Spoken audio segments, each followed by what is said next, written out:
My name is Kate Bennett, and numbers have always told me what people avoid saying. On grad day morning, my folks said they were already driving toward the school. 15 minutes after the event ended, my phone exposed where they truly were. That alert did more than ruin a proud day I had earned. It showed me how long my family had mistaken my love for access. I was 34 when I completed my master's degree in forensic accounting. I had studied at night while working full-time and helping my folks. Most mornings began before sunrise, and most jobs ended after midnight. My dad called me the reliable one whenever another bill appeared. I once believed that title meant trust, respect, and quiet family pride. When May lost her marketing job, I covered 3 months of her rent. She said the help would give her space to find better work. Then she booked a beach trip since she needed relief from rejection. My folks called the trip healing, while I quietly paid their overdue electric bill. Nobody asked if carrying all had started to exhaust me. I told my folks the grad day date 6 months before the event. My mom placed it on the kitchen calendar using a red marker. My dad joked that he would arrive early enough to reserve seats. May hugged me and said she would wear something appropriately dramatic.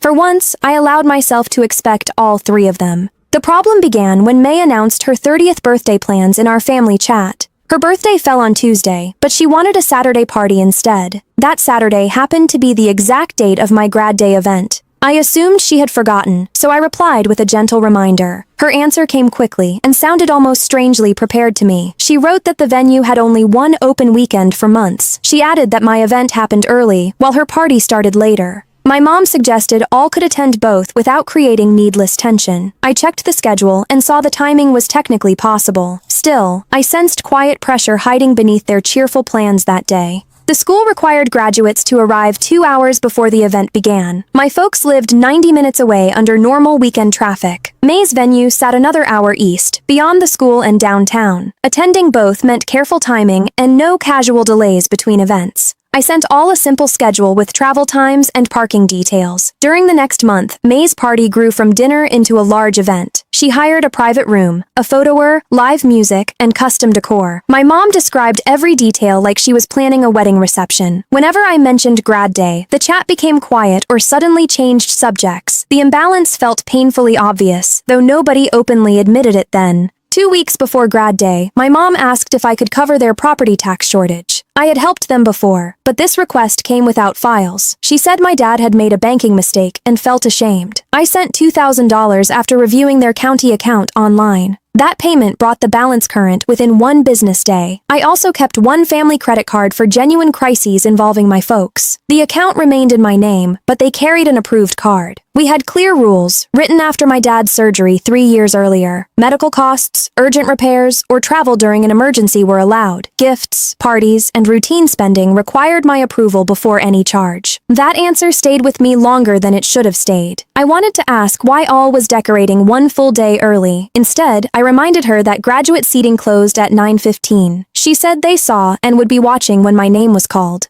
I thanked her, though that small comfort felt strangely thin. Saturday came clear, warm, and brighter than the forecast had predicted. I dressed alone, pinned my hood with care, and checked my phone often. At 7:30, my dad texted that they were leaving very soon. At 8:15, my mom said traffic near home had become unusually heavy. I checked the map twice and saw no reported delay there. I reached campus before 9 and joined the line of graduates. Families filled the courtyard with flowers, cameras, balloons, and proud noise. My colleague Maya found me near the registration tent and hugged me. She had driven 2 hours since she knew the degree mattered deeply. Her presence comforted me, but it also sharpened what remained missing. At 9:20, I called my dad and heard loud music nearby. He stepped somewhere quieter and claimed the radio had been playing. I asked for their location, and he paused before naming a highway. His answer placed them 30 minutes behind the schedule I had sent. He said they would still arrive before my name was announced. I wanted to believe him since disbelief felt heavier on that morning. The event began, and graduates entered beneath the sound of applause. I scanned the reserved seating area until faces blurred together fully. Maya sat near the aisle, holding the flowers she brought me. 3 empty seats remained beside her during the opening remarks. When my row stood, I looked toward those empty chairs again. I heard my name, crossed the stage, and shook the dean's hand.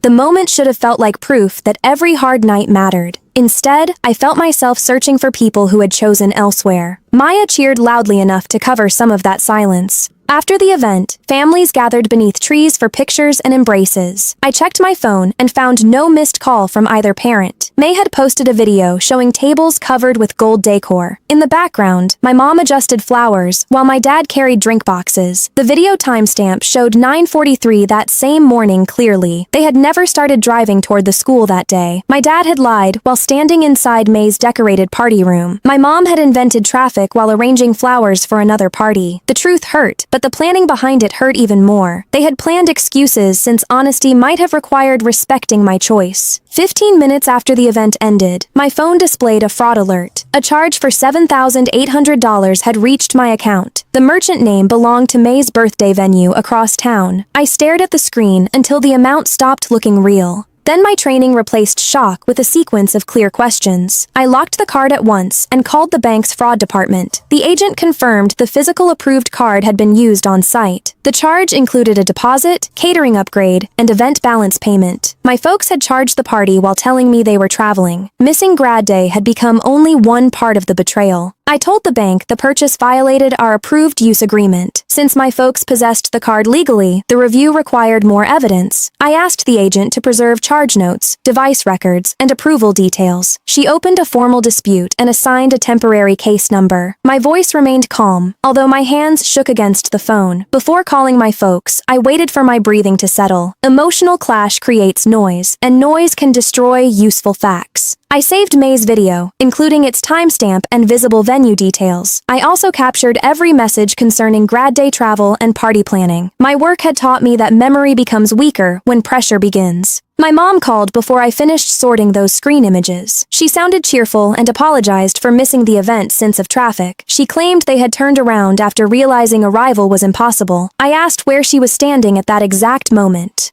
Her voice tightened, and she said they were still driving home. I told her I could hear the band testing behind her. Silence followed, then my dad took the phone from her. He said May had faced a crisis and needed them urgently. I asked if the crisis cost exactly $7,800. He inhaled sharply, and neither parent said for some seconds. My dad finally said the charge was only a temporary plan. He claimed May expected some friends to reimburse their portions later. I asked why nobody requested right before using my emergency card. He replied that asking would have created needless stress before grad day. That logic revealed how fully they had centered their own comfort. I said the card was frozen and the charge was disputed. My mom began crying, then accused me of shaming May publicly. I reminded her that I had contacted only the bank and them. She said the venue might cancel services before guests came. Her first concern was still saving the party, not repairing the theft. Then May took the phone and spoke with controlled anger. She said turning 30 felt important after a year of failure. According to her, I had plenty of money and rarely celebrated anything. She argued that one generous gesture would not damage my life. I asked if generosity still counted when someone took it secretly. That afternoon, I attended a small dinner Maya arranged with coworkers. I almost canceled since shame made every kind question feel dangerous. Instead, I told them my family had missed the event with no warning. Maya protected my privacy and shifted the talk toward my win. Their care reminded me that support does not require shared blood.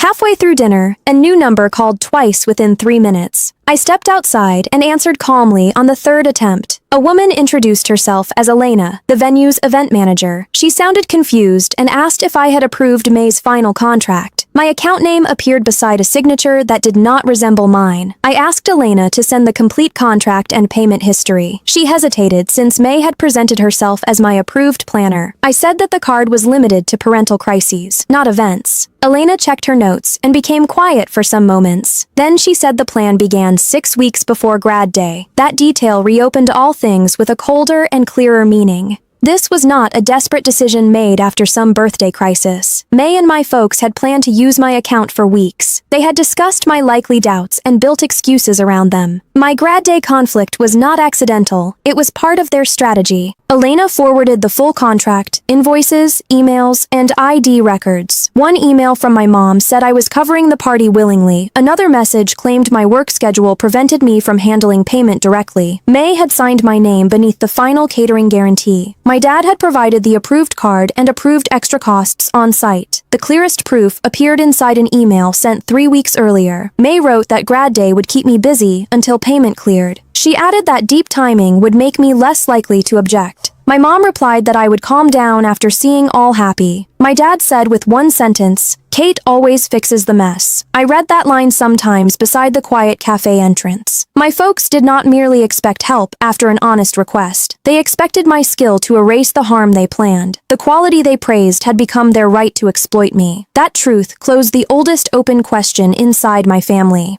I sent the records to the bank agent assigned to my case. I also preserved file metadata and saved the original email headers. Elena agreed to provide a statement confirming who attended each meeting. Since May had signed my name, the case involved possible identity fraud. My work knowledge did not remove pain, but it created direction. When I returned to dinner, Maya noticed something important had changed. I told her the charge was planned and supported by forged records. She asked if I wanted company while contacting an attorney. I said yes, then realized how rarely I accepted help myself. That small answer marked the beginning of a different life. My phone filled with messages from relatives who knew only May's version. Some said I had destroyed her milestone over a misseeing. My Aunt Rachel asked one careful question before judging anything. She wanted to know if I had approved the card charge. When I said no, she stopped speaking and asked for the facts. Rachel had nearly warned me earlier, but feared upsetting my mom. She admitted hearing that I was paying for the whole party. She assumed I had agreed, since my folks sounded fully confident. When she learned about the forged signature, her voice changed at once. She apologized for staying quiet and offered to speak truthfully to relatives. That evening, my folks came at my apartment without asking right. My dad looked furious, while my mom looked scared and exhausted. May waited in their car, refusing to enter the building. I met them in the lobby since I wanted witnesses nearby. The folder in my hands contained every file Elena had provided. My dad began by demanding that I withdraw the bank dispute. He said fraud claims could damage May's future job prospects. I asked if stealing my identity might also damage my future. My mom begged me not to use words like stealing.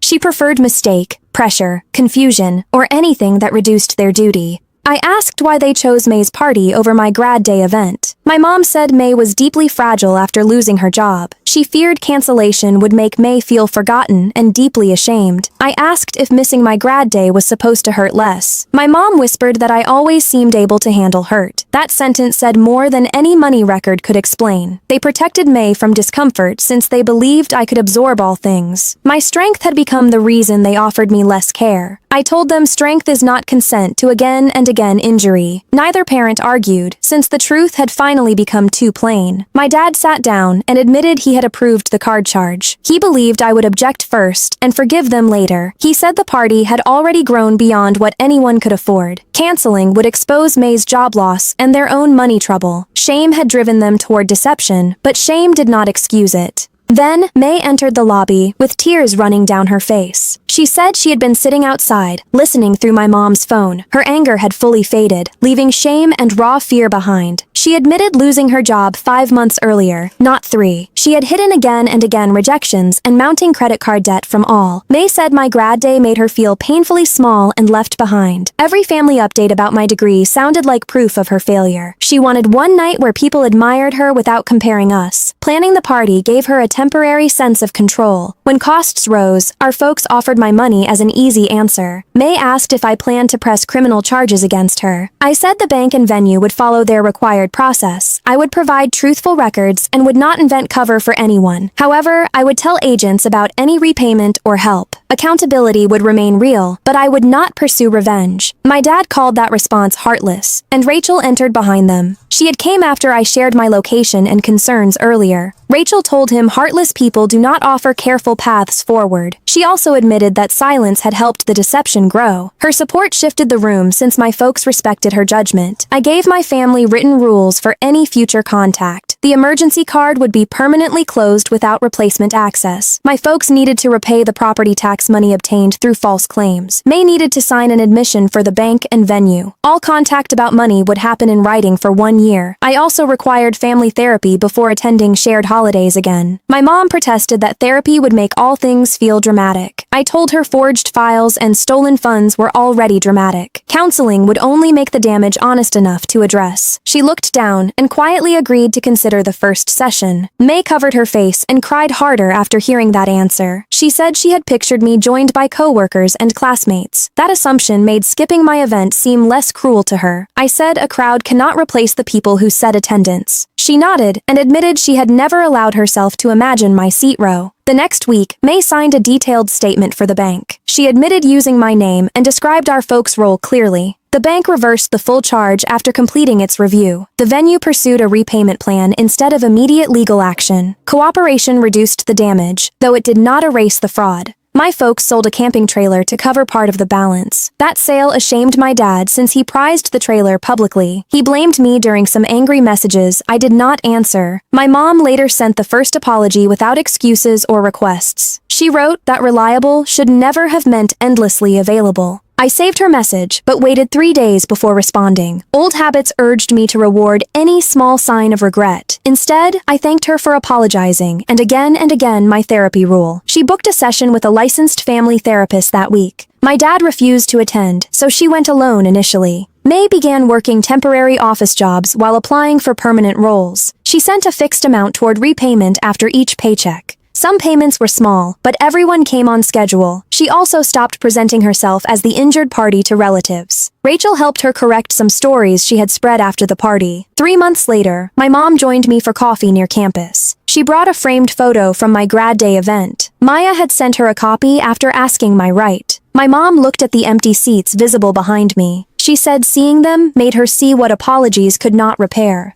My dad remained distant and insisted that all of us had overreacted. He sent birthday greetings and rare news links without addressing anything. I stopped chasing the apology he was unwilling to give. Boundaries became easier when I stopped treating silence as an emergency. His refusal belonged to him, not to my value or judgment. 6 months after grad day, May invited me to a modest lunch. She had started a new job with a smaller salary than before. She said the role felt stable and honest, which mattered more now. Before ordering, she gave me an envelope containing another repayment. She also gave me a written apology without asking for pardon. The apology named what she had done with painful precision. She wrote that envy had turned my success into a personal accusation. She admitted using our folks' fear to avoid facing her finances. Most importantly, she admitted that I deserved party without earning it through rescue. That sentence reached me since it saw the original wound. My mom continued therapy and later convinced my dad to attend once. He left early and called the therapist biased against folks. I did not use his failure to dismiss my mom's effort. Partial repair can still matter when one person chooses growth. I learned to judge change through again and again conduct, not deep speeches. A year later, I received a promotion into reviews leadership. The role used every key skill my degree had strengthened.